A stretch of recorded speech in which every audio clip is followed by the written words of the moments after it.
আসসালামু আলাইকুম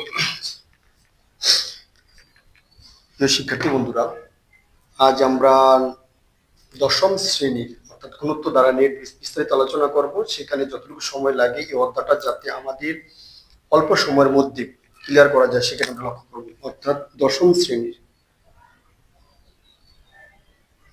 শ্রেণী যেটা তো অর্থাৎ এসএসসি পাবলিক এসএসসি 2027 সালে যারা পরীক্ষা দিবে তাদের জন্য হয়তো গুরুত্বপূর্ণ হতে পারে। গুণোত্তর ধারা নিয়ে আমরা বিস্তারিত আলোচনা করব। গুণোত্তর ধারা। প্রিয় শিক্ষার্থী বন্ধুরা, গুণোত্তর ধারা আসলে কি চলো আমরা দেখি। চলো, গুণোত্তর ধারাটা আসলে কি? গুণোত্তর ধারা বলতে আমরা প্রথম কন্ডিশনে আমরা জেনেছি যে ধারার পূর্বে জানতে হবে অনুক্রম। ধারার পূর্বে জানতো কি? অনুক্রম। অনুক্রমকে দুই ভাগে ভাগ করা যায়, একটা সমান্তর ধারা, একটা গুণোত্তর ধারা। আরেকটা ধারা আছে যেটাকে বলা হয় হারমোনিয়াম ধারা। হারমোনিয়াম নিয়াম ধারা। আচ্ছা, সমান্তর ধারা যে বিষয়টা থাকে এটাকে বলা হয় কি? AP series. গুণোত্তর ধারাকে বলা হয় জিপি সিরিজ। আর হারমোনিয়াম ধারাকে বলা হয় এসপি সিরিজ। এই ধারাটা সাধারণত এইচএসসি তে আছে, এই ধারাটা। আর এই দুইটা ধারা আমাদের নবম ও দশম শ্রেণীতে বিদ্যমান। তাহলে সমান্তর ধারা হইতেছে যে ধারার মধ্যে যে কোনো পদ আর তার পূর্ববর্তী পদের অন্তরফল। কি ফল থাকবে? অন্তরফল বা বিয়োগফল। অন্তরফল। আর এটার মধ্যে থাকবে হচ্ছে কি? অনুপাত। দুইটা পদের মধ্যে অনুপাত যদি সমান হয়, এটা থাকবে কি? অনুপাত। এটা থাকবে কি? অন্তরফল অথবা বিয়োগফল যদি সমান হয়। যদি কোনো ধারার মধ্যে অন্তরফল অথবা বিয়োগফল যদি সমান হয় সেটা হবে কি? অর্থাৎ সমান্তর ধারা। আর যদি কোন ধারার মধ্যে যদি অনুপাতটা অর্থাৎ সমান হয় তাহলে সেটাকে গুণোত্তর ধারা। তাহলে আমরা একটি ধারার উপরে ডিপেন্ড করে আমরা বুঝতে পারবো যে এটা কি সমান্তর ধারা নাকি গুণোত্তর ধারা। যদি গুণোত্তর ধারা হয় সেক্ষেত্রে আমরা আমাদের কার্যক্রমগুলি পরিচালনা করতে পারবো। চলো বন্ধুরা, আজ আমরা গুণোত্তর ধারা নিয়ে বিস্তারিত আলোচনা করি। আমাদের আজকের টপিক্সের বিষয় কি? গুণোত্তর ধারা। গুণোত্তর ধারা। চলো আগে আমরা ছোট ছোট জিনিসগুলো দেখি, তারপরে আমরা সূত্রের প্রমাণ করব, তারপরে আমরা অন্যান্য বিষয়গুলো নিয়ে আলোচনা করব। প্রথম অবস্থায় আমরা ধরো যেমন 2+4 ধরো 8+16+32 তাহলে এখান থেকে পদগুলো কিভাবে ডিফারেন্স হয়েছে একটু যদি লক্ষ্য করো। আমরা যদি দেখবো যে অর্থাৎ এই দুইটা পদের মধ্যে পার্থক্য না, অর্থাৎ ভাগফল যদি হয় 2, এই দুইটা পদের মধ্যে ভাগফল আছে 2, এই দুইটা পদের মধ্যে ভাগফল আছে 2, এই দুইটা পদের মধ্যে ভাগফল আছে 2। যেখানে রেশিও হইতেছে কি? ভাগফলটা হচ্ছে কি 2 করে আছে, বৃদ্ধি পাইছে। সেক্ষেত্রে আমরা যদি দ্বিগুণ করে যদি একটা পদ আর একটা পদ থেকে যদি দ্বিগুণ করে বৃদ্ধি পায়, একটা পদ থেকে আরেকটা পদের কয় পদ দ্বিগুণ করে বৃদ্ধি পায়, সেটাকে আমরা ধরে নিতে পারি এটা কি? গুণোত্তর ধারা। ধরে নিতে পারি না, আসলে শিওর হইলাম আমরা কি? গুণোত্তর ধারা। সেক্ষেত্রে আমাদের এরকম হইতে পারে ধারার কতগুলো পদের সমষ্টি সূত্র বলতে পারে, কতগুলো পদের সমষ্টি সূত্র বলতে পারে, কতগুলো পদ দিয়ে বলতে পারে কোন কয় নম্বর পদ। তাহলে এখানে কয়টা জিনিস পাচ্ছি আমরা? যে প্রথম পদ, এটা দ্বিতীয় পদ, এটা তৃতীয় পদ, এটা চতুর্থ পদ, এটা পঞ্চম পদ, এভাবে ডট ডট ডট এনতম পদ থাকতে পারে। তাহলে সেক্ষেত্রে আমাদের গুণোত্তর ধারার এনতম পদের সূত্র, গুণোত্তর ধারার এনতম পদ সূত্র হচ্ছে AR⁴ প্রিয় শিক্ষার্থী বন্ধুরা, তাহলে গুণোত্তর ধারার এনতম পদের সূত্র কি? AR⁴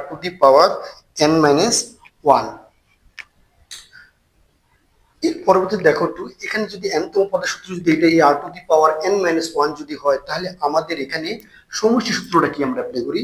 সুতরাং যদি পদগুলো যদি সমষ্টি বলে, যে পদগুলো তাহলে গুণোত্তর ধারার সমষ্টি সূত্রটাকে আমরা পরের সূত্র প্রমাণটা পড়বো, সমষ্টি Sn। তাহলে এখানে কত? A × 1 - R/n/1 - R। আরেকটা আছে Sn A r to the power n minus one by r minus one. এখানে যদি আর এর মান যদি ওয়ানের চেয়ে ছোট হয়, এখানে যদি আর এর মান যদি ওয়ানের চেয়ে বড় হয়, তাহলে সূত্রটা এটা হবে। দুইটা সূত্র, তাহলে আমাদের এখানে এনতম পদে গুণিত ধারার এনতম পদের দুইটা সূত্র বিদ্যমান। কয়টা সূত্র বিদ্যমান? দুইটা সূত্র বিদ্যমান। একটা সূত্র হবে এনতম পদ, আর একটা সূত্র হবে সমষ্টি সূত্র। এবার যদি আমরা যদি অ্যাপ্লাই করি বন্ধুরা, কিভাবে বের করবো চলো বন্ধুরা দেখি। এক নম্বর কাজ, এক নম্বর টপিকস এর মধ্যে আমরা দেখি কিভাবে কাজটা করা যায়। এক নম্বর, আমরা ধরো একটা পদ দিলাম, একটা অঙ্ক দিয়ে এখানে একটা অঙ্ক দেওয়া আছে 2 যোগ 4 যোগ 8 যোগ 16 যোগ 32 যোগ ডট ডট ডট।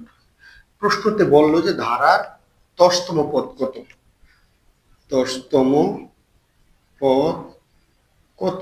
তো লেখার নিয়ম কি? তো লিখবে এখানে প্রথম পদ এই ইকুয়াল কত 2, এখানে প্রথম পদ ইকুয়াল কত 2, সাধারণ অনুপাত আর ইকুয়াল কত 4 ভাগ 2 ইকুয়াল কত 2। তাহলে এখানে আমরা জানি, সুতরাং n তম পদ সূত্র কি a r to the power n minus one. সুতরাং কয়তম পদ কিছু যদি বলি আমরা 10তম পদ, 10তম পদ 2 two the power 10 minus one, তাহলে 2 টু দি পাওয়ার কত 9, গুণ করলে যে ফলাফল হবে সেটা চলে আসবে এখানে। এখন যদি মনে করো আমরা পরবর্তী পদ 64, 1 2 3 4 5, 5তম পদ যদি বের করে দিই, 5তম পদ, তাহলে 2 ইন্টু 0 পাওয়ার 5 মাইনাস 1, তাহলে 2 ইন্টু 0 পাওয়ার কত 4, তার মানে 32 ইন্টু 32, 32 মানে কত 64, তার মানে ধারার 5তম পদ এক্স্যাক্টলি 64। তাহলে এখানে একটা জিনিস একটু লক্ষ্য করে দেখতে পারবা যে আসলে গুণিত ধারার ক্ষেত্রে কি সূত্রটা কি এই ধাপে গিয়ে ক্লিয়ার হচ্ছে, অর্থাৎ সমষ্টি সূত্র। এখন একটা জিনিস দেখো, এখানে n এর মান কি হয়েছে, আর এর মানটা অনুপাতের মানটা 2 হয়েছে, তার মানে অবশ্যই কত চেয়ে বড় হয়েছে, প্রিয় শিক্ষার্থী বন্ধুরা 1 এর চেয়ে ছোট হয়েছে নাকি 1 এর চেয়ে বড় হয়েছে? অবশ্যই 1 এর চেয়ে বড় হয়েছে 2। সেক্ষেত্রে আমাদের সমষ্টি সূত্র আমাদের অ্যাপ্লাই করব। কিভাবে অ্যাপ্লাই করব আমরা সেটুকু দেখি। যদি প্রশ্নতে বলে যে এই ধারার একটা দুটো তিনটা পদের সমষ্টি কত, তাহলে আমরা কিভাবে অ্যাপ্লাই করি দেখি। এটা হচ্ছে n তম পদ, তার মানে আমরা কয় নম্বর পদ 64 নম্বর পদ আমরা বের করছি 2 4 6 8, এভাবে এভাবে ধাপে ধাপে 2 4 8 16 32 64 128 এভাবে ধাপে ধাপে আমরা বের করতে পারবো। এখন যদি আমাদের বলে ধারাটির সমষ্টি সূত্র অ্যাপ্লাই করো, কিভাবে অ্যাপ্লাই করবো আমরা একটু দেখি। সমষ্টি সূত্র যদি অ্যাপ্লাই করতে হয়, ধারার প্রথম পদ কে যদি কয়টা সূত্র, যদি বলে তিনটা পদের সমষ্টি হবে, n পদের সমষ্টি, n পদের সমষ্টি, n পদের সমষ্টি a r to the power n minus one by r minus one. তাহলে এর মান কত, ধরো 2,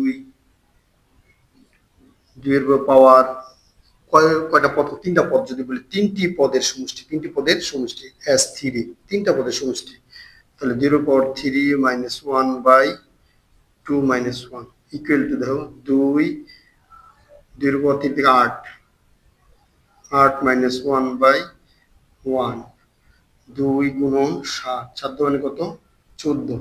তাহলে দেখো তিনটা পদের সমষ্টি কত হয় আমাদের 14। তাহলে আমরা যদি যোগ করে দেখি যে তিনটা পদ সমষ্টি 14 হয়, তাহলে আমাদের অঙ্কটা কি অ্যাকুরেট কারেক্ট। তার মানে এখানে আমরা তাহলে বলতে পারি যে এই তিনটা পদ 10 14 হয়, তিনটা পদের যোগফল কত হয় 14 হয়, তাহলে আমাদের অঙ্কটা কি হয়েছে কারেক্ট হয়েছে। তাহলে এভাবে আমরা প্রত্যেকটা পদ, অর্থাৎ ওখানে যে 14 হলো আমাদের এখানে করতে সেম কাজ 14 হলো, তাহলে দেখা যায় তিনটা পদের সমষ্টি 14 হয়েছে, তাহলে আমাদের অঙ্কটা কি হয়েছে অ্যাকুরেট ভাবে কারেক্ট হয়েছে। এখন যদি আমরা যদি বলি যে ধারাটির সমষ্টি বের করছে, ধারাটা যদি উল্টা ভাবে থাকতো, ধারাটা কিভাবে থাকতো, যদি উল্টা ভাবে থাকতো, তাহলে সেক্ষেত্রে কি করতো আসলে ধারাটা যদি উল্টাভাবে থাকতো সেক্ষেত্রে কি করতাম? সেক্ষেত্রে যদি আমরা যদি লিখতাম এভাবে, যদি পিছিয়ে যাইতাম, দেখো বন্ধুরা, প্রিয় শিক্ষার্থী বন্ধুরা, আমরা কিভাবে যেতে পারি। এই ধারাটাকে আমি বিপরীত ভাবে দিলাম, 32 যোগ 16 যোগ 8 যোগ 4, এইভাবে যাইতে যেতে যেতে 5 নম্বর পদ কত, 5তম পদ কত।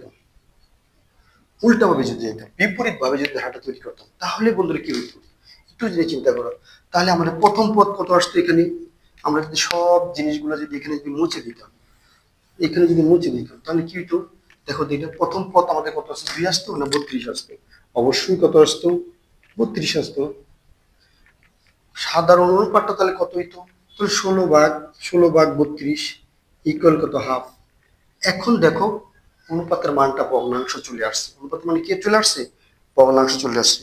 এক্ষেত্রে আমরা কি করতে পারি, এক্ষেত্রে আমরা একটা কাজ করতে পারি, যে n তম পদের সূত্র কি, n তম পদ, n তম পদের সূত্র কি, ar⁻n-1। এখন যদি আমি যদি বলি 10তম পদ কত বা 5তম পদ কত, তাহলে হতো 5তম পদ, 5তম পদ।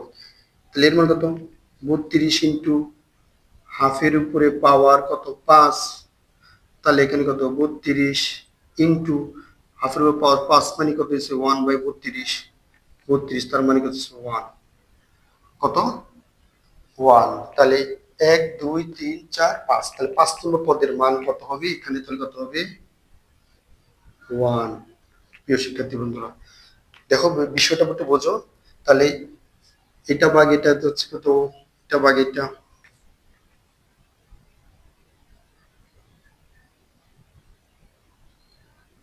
আচ্ছা 2 এর উপর পাওয়ার 5, 5তম পদ 5 বিয়োগ 4 হলো, তো 5 বিয়োগ 1 ইকুয়াল টু 4, সরি আমার একটু ভুল হয়েছে 4, তাহলে কত 4।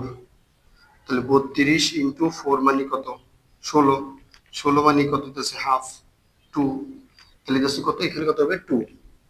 প্রিয় শিক্ষার্থী বন্ধুরা, তাহলে একটা জিনিস দেখো, আমাদের ধারাটা যদি বিপরীত ভাবে সাজাই, তাহলে আমাদের কত বাড়িতেছে 2 বাড়িতেছে। তার মানে কি আমাদের 1 নম্বর 2 নম্বর 3 নম্বর 4 নম্বর 5 নম্বর 2 বাড়িচ্ছে, 5 নম্বর কত বাড়িতেছে 2 বাড়াচ্ছে। তাহলে এই ক্ষেত্রে আমরা যদি দেখা যাচ্ছে গুণিত ধারা যদি উল্টাভাবে সাজাই, সেগুলো একটা নিয়ম শিখতে পারি, আর ভালোভাবে সাজালে একটা নিয়ম শিখতে পারি। তাহলে সূত্রটা দুইটা প্রসেসিং এর মাধ্যমে সমষ্টি সূত্র অ্যাপ্লাই করা যায়। তাহলে এখানে সমষ্টিটা করতে হয়, আমরা পিওরটি দেখি একটু, তিনটা পদের সমষ্টি কত, n পদের সমষ্টি। সূত্রটা কি ছিল, a 1 minus r to the power by 1 minus r। কেন এটা দিয়েছি সূত্রটা, কারণ ছিল এই কারণে r এর মান ছিল অবশ্যই 1 এর চেয়ে ছোট, 1 এর চেয়ে ছোট হলে এটা সূত্র যাবে।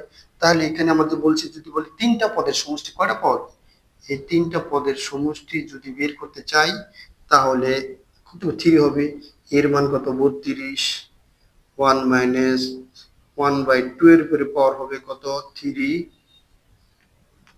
আর নিচে হবে 1 মাইনাস 1/2। তাহলে এটা হচ্ছে 8, তাহলে 32 ইন্টু 1 মাইনাস এখানে 1/8, আর নিচে হচ্ছে হাফ।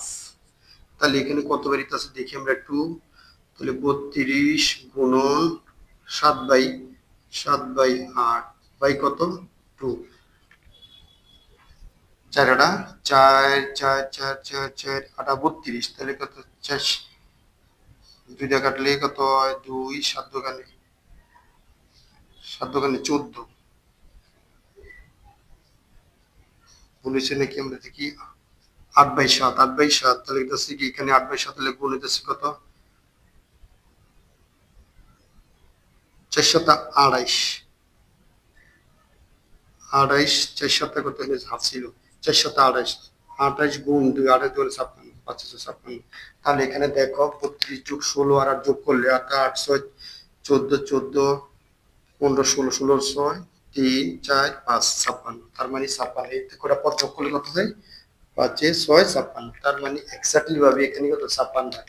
প্রিয় শিক্ষার্থী বন্ধু, তাহলে আমাদের দেখা যাচ্ছে বাম থেকে গেলে ডানেও যে ফলাফলটা আসে, ডান থেকে গেলে বামেও সেই ফলাফলটা আসে। তাহলে আমরা বলতে পারি যে এই ধারাটার এক্স্যাক্টলি পদগুলো কি হয়েছে, মিলে গেছে।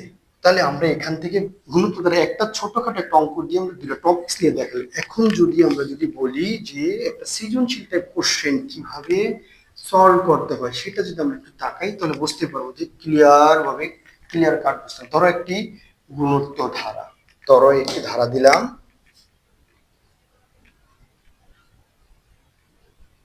গুণোত্তর ধারা, প্রথম পদ দিয়ে দিলাম, ধরো প্রথম পদ দিলাম ধরো 5, সাধারণ অনুপাত দিয়ে দিলাম 3। বললাম ধারাটা তৈরি করো, ক নম্বর বললাম কি, ধারাটি তৈরি করো,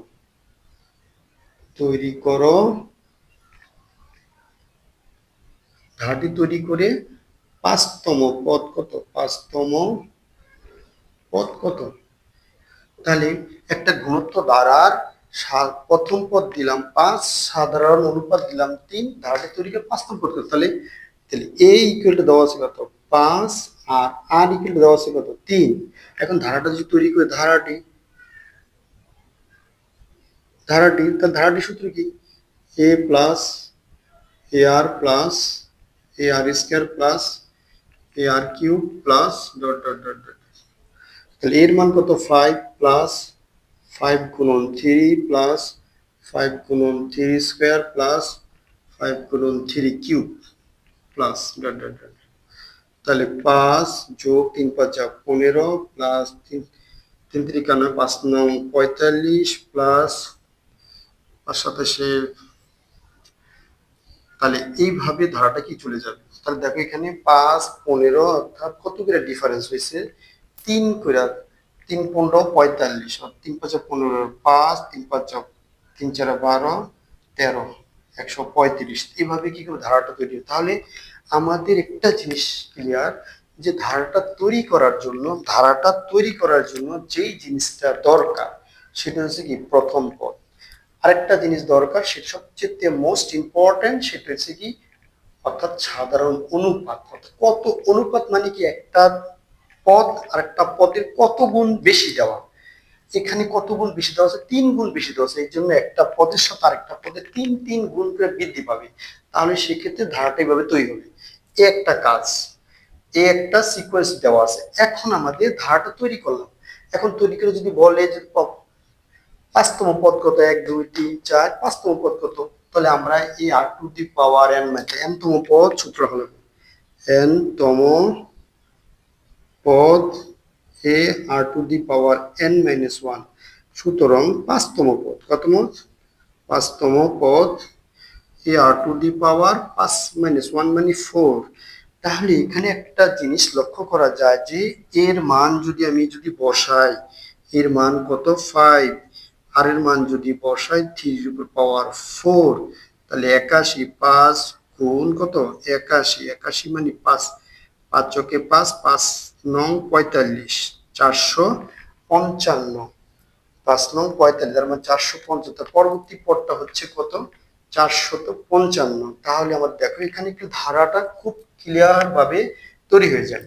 এখন আসো আমাদের মূল বিষয়টা, এই ধারাটা তৈরি করলাম। এখন যদি বলে ধারাটা, এই যে ধারাটা তৈরি করলাম, ধারাটার সমষ্টি সূত্র অ্যাপ্লাই যদি বলে, তাহলে আমরা সেই মোতাবেক ধারাটা যদি বলে 5তম পদের সমষ্টি, কততম পদ, 5তম পদ। তাহলে 5তম পদের সমষ্টি মানে কি, একটা দুইটা তিনটা চারটা পাঁচটা। তাহলে আমরা যদি 3টা পদের সমষ্টি যদি বের করি নরমাল হিসাব করার জন্য, অর্থাৎ সমষ্টি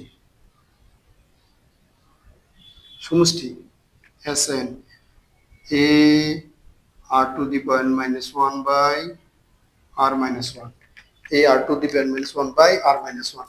তাহলে আমাদের একটা জিনিস কি স্টেপ শর্টকাট প্রশ্ন, একটা জিনিস সমষ্টি সূত্র যদি অ্যাপ্লাই করতে বলা হয়, তাহলে এখানে আমাদের s যদি 3টা পদ যদি হয় s3 হবে। তাহলে এর মান কত 5 ইন্টু 5 এর উপরে পাওয়ার কত 3 মাইনাস 1 বাই 5 - 1, আর এর মান কত 3, আর এর মান কত দিয়েছি 3, আর এর মান কত দিয়েছি 3, তাহলে 3 - 1, তাহলে এখানে 3 3 নং 27 থেকে 1 গেলে থাকে 27 থেকে 1 গেলে থাকে 26, তাহলে 5 গুণন 26 ভাগ কত 2, 13 দোকানে 26, 5 13 65, 65, তাহলে এখানে সমষ্টি তিনটা পদের যোগফল অর্থাৎ 65। কিভাবে দেখো 45 আর 5 যোগ করলে হইতাছে 50, 50 আর 15 যোগ করলে 65, অর্থাৎ আমাদের তিনটা পদের যোগফল হচ্ছে কত 65। প্রিয় শিক্ষার্থী বন্ধুরা, তাহলে আমরা এভাবে অঙ্কগুলো করতে পারি। এভাবে যদি অঙ্কগুলো করি তাহলে আমাদের এখানে আর ভুল হওয়ার সম্ভাবনা নাই। চলো এইভাবে কি টাইপ 2 এই ধরনের অঙ্কগুলো যা করেছি আমি টাইপ 1 এর অঙ্কগুলো, অর্থাৎ ধারার কত নম্বর পদ কোন পদ কিভাবে আসে সেভাবে বের করার জন্য আমরা এই অঙ্কগুলো করেছি। এখন আমরা যে অঙ্কগুলো করব সেটা করব কি টাইপ 2 এর অঙ্ক, অর্থাৎ টাইপ 2 এর অঙ্ক কিভাবে করতে হয় সেটা আমরা একটু দেখব যে টাইপ 2 এর অঙ্কগুলো সাধারণত কোন নিয়মে করতে হয়। চলো আমরা আজ টাইপ 2 এর কিছু অঙ্কগুলো আমরা দেখব, বিস্তারিতভাবে দেখব। ধরো একটা অঙ্ক দেওয়া আছে বইয়ের থেকে, যদি আমরা 13 দশমিক অর্থাৎ 13.1 এর মধ্যে আছে কে দ্বারা সমান্তর দ্বারা, 13.1 আছে সমান্তর দ্বারা, 13.2 আছে আমাদের কি দ্বারা গুণোত্তর দ্বারা। আমরা যদি বইয়ের দিকে একটু তাকাই 13.2 এর গুণোত্তর ধারার দিকে একটু আমরা নজরটা দেই তাহলে মনে অনেক ভালো হয়। চলো বন্ধুরা আমরা এখন টাইপ 2 এর কিছু অঙ্ক করব।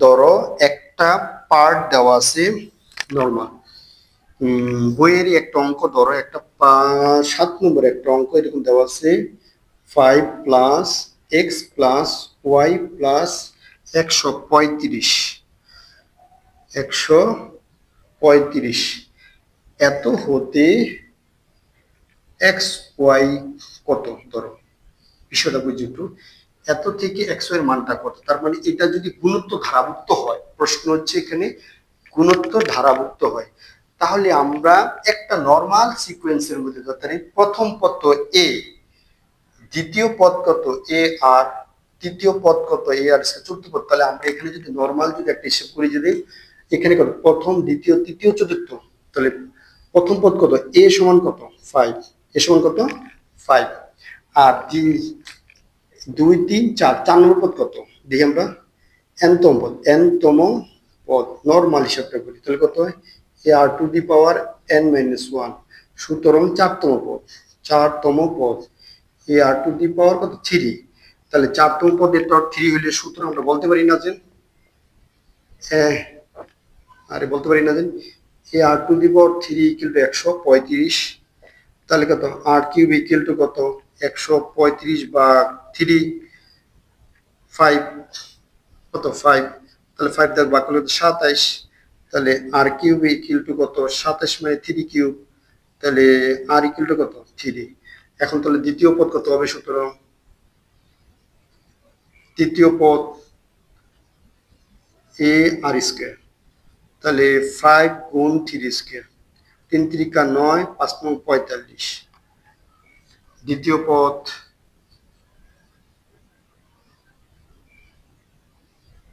এ আর 3 গুণ 5 3 5 15, তাহলে এখানে 15 আর এখানে যে কত 45, তাহলে দেখো এখানে তিনটা পদ মিলে আমাদের এইভাবে এই স্টেপের অঙ্কগুলো আমরা বের করি। তাহলে এখান থেকে দেখা যাচ্ছে যে অর্থাৎ এগুলো টাইপ 2 টাইপের, মাঝখান থেকে কতগুলো পদ দিয়ে দিল, মাঝখান থেকে কিছু পদ বিলুপ্ত করে দিল, কিছু পদ নাই এক্স ওয়াই জেড এরকম দিতে পারে 2 + x + y + z + 30 দিতে পারে, বলতে পারে যে এক্স এর মান কত এখান থেকে, তাহলে সেখান থেকে আমাদের কত এখানে 10, এখানে দিলাম 10 20 30 40 50 এরকম দিলাম, ধরো দিয়ে দিলাম।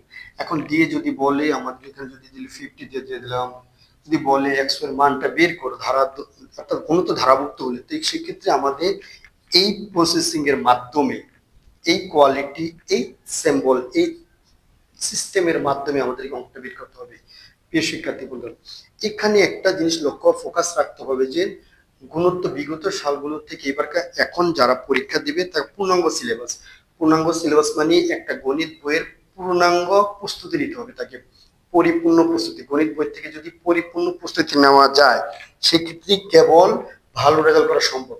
গণিত বই থেকে পরিপূর্ণ প্রস্তুতি নেওয়া যায়, কিভাবে প্রস্তুতি নিবা সেক্ষেত্রে তোমাদেরকে অবশ্যই অবশ্যই অর্থাৎ বইয়ের সাথে সম্পর্ক রিলেটেড করতে হবে, অর্থাৎ অধ্যায়গুলো টপিক গুলো ধরে, অর্থাৎ বীজগণিতের কটা অধ্যায় আছে, জ্যামিতির কটা অধ্যায় আছে, ত্রিকোণমিতির কটা অধ্যায় আছে, পরিমিতির কটা অধ্যায় আছে, এবং সম্পাদ্য উপপাদ্য মিলে বেসিক কনসেপ্ট গুলো ক্লিয়ার করে তুমি যদি গণিতের অঙ্কের বইয়ের প্রত্যেকটা অঙ্ক এক্স্যাক্টলি ভাবে অর্থাৎ বেসিক কনসেপ্ট দিয়ে অর্থাৎ এক্স্যাক্টলি ভাবে সবগুলো অঙ্ক যদি তুমি করো তাহলে কেবল গণিতে ভালো রেজাল্ট হবে। আর না হয়তো গিয়ে তুমি এমসিকিউতে ধরা খাইবা।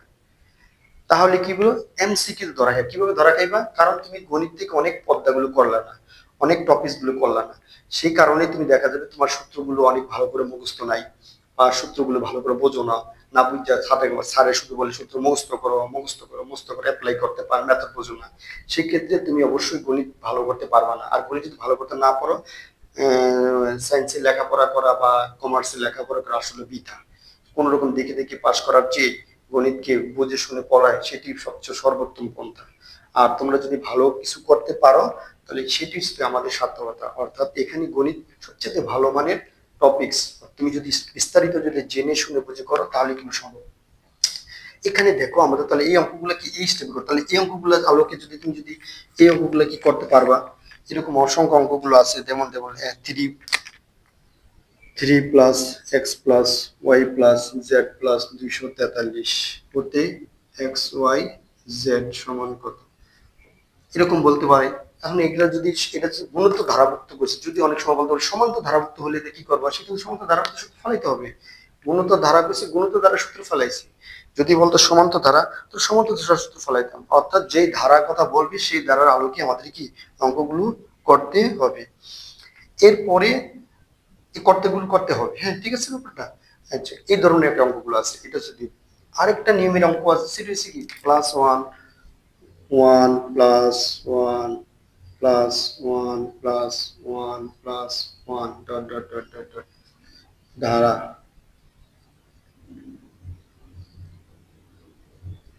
গুণোত্তর ভুক্ত হলে এনতম পদ কত, এনতম পদ কত। একটা অঙ্ক আছে এরকম, 2 নম্বর একটা অঙ্ক আছে 1 minus 1 plus 1 minus 1 plus 1 dot dot dot 2n plus 1 এততম পদ কত। তো পদ কত বলতে পারে, আবার এততম পদের সমষ্টি বের করতে পারে, অথবা এততম 2n প্লাস 1 তম পদের সমষ্টি কত। তাহলে এখানে দুইটা পার্ট, একটা পার্ট হচ্ছে কি অর্থাৎ গুণোত্ত ধারার এত এত এততম পদ বলতে এততম পদের সমষ্টি বলতে পারে, আবার এটা বলতে পারে এততম পদ মান বের কর।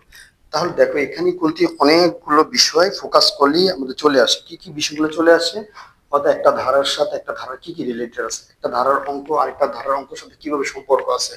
এখানে যদি 1 দিয়ে 3 নম্বর যদি বলতো 2 plus 2 plus 2 plus 2 plus plus 2n plus 2 এততম পদের সমষ্টি, অথবা 2n প্লাস 1 এততম পদের সমষ্টি কত। তাহলে এখানে তো একই জিনিস হইতো।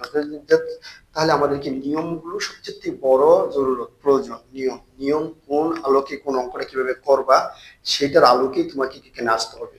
তারপরে এখানে একটা অঙ্ক আছে, এখানে যদি আরো কিছু অঙ্ক থাকতে পাওয়ার সূচক দিয়ে কিছু অঙ্ক থাকবে সেক্ষেত্রে একরকম হবে, পাওয়ার দিয়ে যদি আরেক অঙ্ক হয় সেক্ষেত্রে আরেক রকম হবে।